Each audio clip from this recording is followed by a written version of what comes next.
Magandang umaga po, magandang hapon, magandang gabi sa inyong lahat.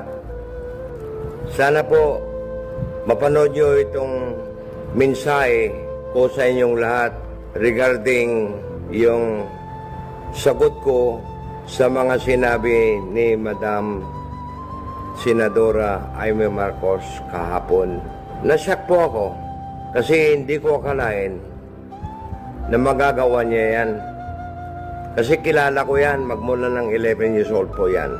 Ma'am Senadora, magmula nung high school ka, parati tayo nagkikita sa Malacanang dati. Nagkasama pa tayo ng 5 years sa Kingston, New Jersey, nung nag-aaral ka sa Princeton University po, kung maalala nyo. Nung nag-aaral ka sa Princeton University, halos 24 hours tayo nagsasama sa isang bahay. Sa loob ng 5 taon na nagsama tayo, hindi lang yon. Magmula nung bata ka, nung 11 years old ka, Miss Amy ang tawag ko noon. Now, Honorable Senator Amy Marcos. Alam mo, Senadora, hindi ako dapat magsalita. Pero parang nasaktan ang dibdib ko yung sinabi mo kay Master Bunget, now PBBM. Hindi ko kalain na sisirain mo yung kapatid mo. Kadugo mo yan eh. Hindi ko kalain, ma'am. Unang-una po, dapat ikaw ang head ng family kasi ikaw ang panganay. Ngayon ko lang nalaman po na nag-ibang pagkaugali mo. Hindi ko akalain po, baka nahagip ka ng mga malalang typhoon, baka na amlingan ka kung nada Ilocano. Ang nasaktan po ako, yung sinabi mo, malala. Hindi naman totoo yan eh. Kilala ko yan si Bunget. Kilala ko kayo. Kilala ko si Irene. Kilala ko si yung bunso, si Miss Amy. Kilala niyo ko lahat. Maraming akong remaining na naiwan na dakilang niyayayo ng Malacanang. Wala nang iba. Ang kasama ko dyan, si Manong Willie. Ayan. Si John Barres. Ayan ang mga original na nagmamahal talaga ng tapat sa inyo. Ngayon, kung naalala nyo, tuwing election po, nung tumakbo ka ng senador, noong 2019, nag-resign ako sa trabaho ko sa Amerika para tutulungan kita, and you hire me as political security na nagkampanya sa inyo. Maski wala akong sweldo, hindi ko nagreklamo. Yan ang pagmamahal po. Hindi ako mukhang pera. Sana po, isipin nyo naman mabuti po. Kapatid mo yan. Kadugo mo yan. Eyewitnesses. Kayong tatlo, napakasaya na ninyo noon. Nung bata pa kayo. 5 years old si Irene. 8 years old si Bunget. 11 years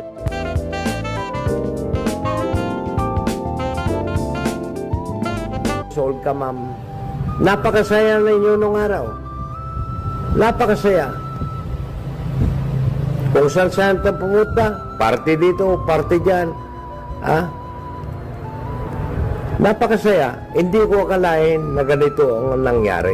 Hindi ko alam kung anong nangyari. Baka na bagyo, baka na typhoon Uwan ka, na typhoon Yolanda ka. Pero sana, ma'am, wag namang ganyan. Ganyan sana. Para itinuturing ko na kayong mga anak ko.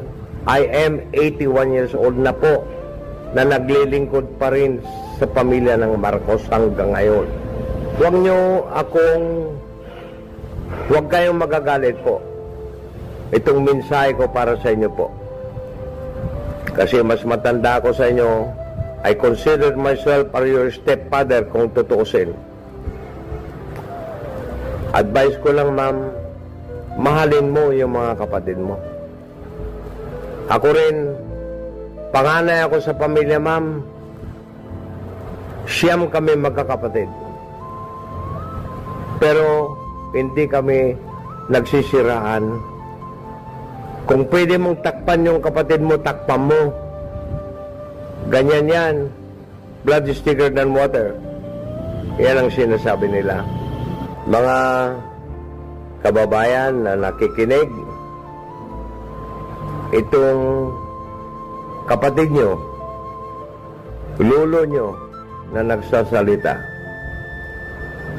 galing po sa puso ko itong mensahe ko para sa kabutihan ng bayan natin. Isipin yung mabuti kung tama yung sinasabi ni Senadora Amy. Mag-isip kayong mabuti po. Kasi parang hindi ko masasabing nababaliw na yata. Ma'am, nababaliw ka na yata.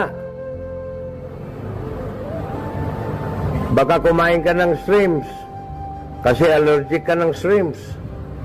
Alam ko yan. Kaya mga kababayan, isipin yung mabuti, analyzein yung mabuti yung mga sinabi ni Amy na paninira sa kapatid niya. Wala pong katotohanan yan.